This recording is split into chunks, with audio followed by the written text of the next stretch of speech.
Hello বন্ধুরা, সবাই কেমন আছেন? আশা করি ভালো আছেন। আজকে আমরা অ্যাডোব ফটোশপের কিভাবে ব্যাকগ্রাউন্ড চেঞ্জ করতে হয়, যাদের দাড়ি বড় বা চুল বড় বা অনেক কুকরানো টাইপের চুলগুলো কিভাবে কোনো ধরনের ঝামেলা ছাড়াই একদম ইজি পদ্ধতিতে ব্যাকগ্রাউন্ড চেঞ্জ করতে পারবো, সেই সম্পর্কে আমরা আজ দেখাবো।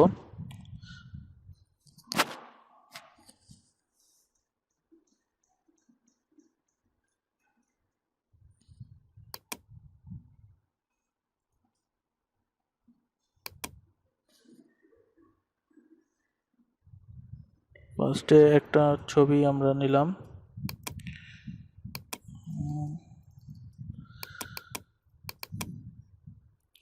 এখন আমরা এই ছবিটার ব্যাকগ্রাউন্ড চেঞ্জ করতে হলে দেখুন এখানে চুলগুলো, তো এগুলো কোনো কিছু ক্ষতি না করে কিভাবে সম্পূর্ণ ব্যাকগ্রাউন্ডটি চেঞ্জ করা যায় সেটি আজকে দেখাবো একদম ইজি পদ্ধতিতে। তো ফার্স্টে আমাদের প্রথমে যেতে হবে ফিল্টারে গিয়ে এক্সট্রাক্টে যেতে হবে। এক্সট্রাক্টে যাওয়ার পর এই যে এখানে এজ হাইলাইটার টুলটি আমাদের সিলেক্ট হয়ে আছে। তো এখানে আমরা জিনিসটিকে প্রথমে সিলেক্ট করব এভাবে, ফার্স্টে পুরোটা এভাবে করে নিয়ে ব্যাকগ্রাউন্ডটি সিলেক্ট করব।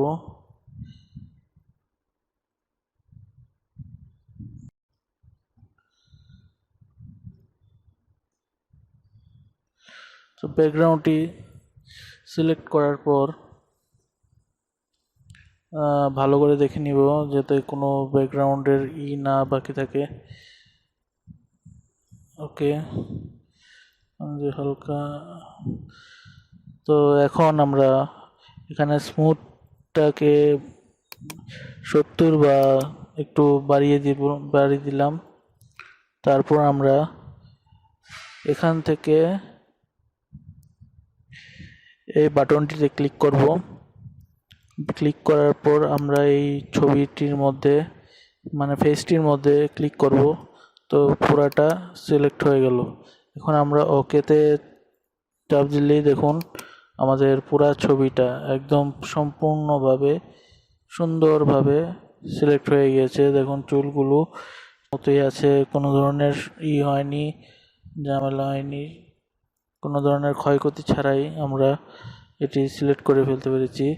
তো এখন আমরা এটার ব্যাকগ্রাউন্ড চেঞ্জ করব। ব্যাকগ্রাউন্ড চেঞ্জ করার আগে আমাদের একটি নিউ লেয়ার নিব। নিউ লেয়ার নেওয়ার সময় এসে হয়ে গেল নিউ লেয়ার। তো এখন আমরা এটার ব্যাকগ্রাউন্ডটাকে চেঞ্জ করব। ব্যাকগ্রাউন্ডটাকে চেঞ্জ করার জন্য কালো রঙের, তো এখানে কালো রং চুজ করা ছিল। তো আমরা এখান থেকে এটাকে একটা কালার দেব। তো এখন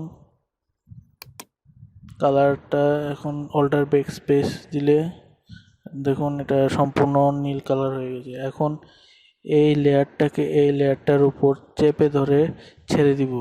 এই যে এভাবে ছেড়ে দিলেই দেখুন সম্পূর্ণ ছবিটি সুন্দরভাবে, মানে চুলগুলো সব ঠিকঠাক আছে এবং কোনো ধরনের সমস্যা হয়নি এবং সহজেই আমরা এটিকে করে ফেললাম। ব্যাকগ্রাউন্ড সম্ভব হবে। আপনি এখন এটাকে সিলেক্ট করে যে এই ব্যাকগ্রাউন্ডটা চেঞ্জ করতে পারেন, করতে পারেন যেভাবে ইচ্ছা আপনারা ঠিক করে। যেমন ছবিটিকেও এখন আপনারা এখান থেকে করে তারপর ছবিটিকে যে কোনো ধরনের ব্যাকগ্রাউন্ডে পেস্ট করে দিতে পারেন। সো এটাই ছিল আজকের জন্য। তো সবাই ভালো থাকবেন। সবাইকে নেক্সট ভিডিওর আমন্ত্রণ জানিয়ে শেষ করছি।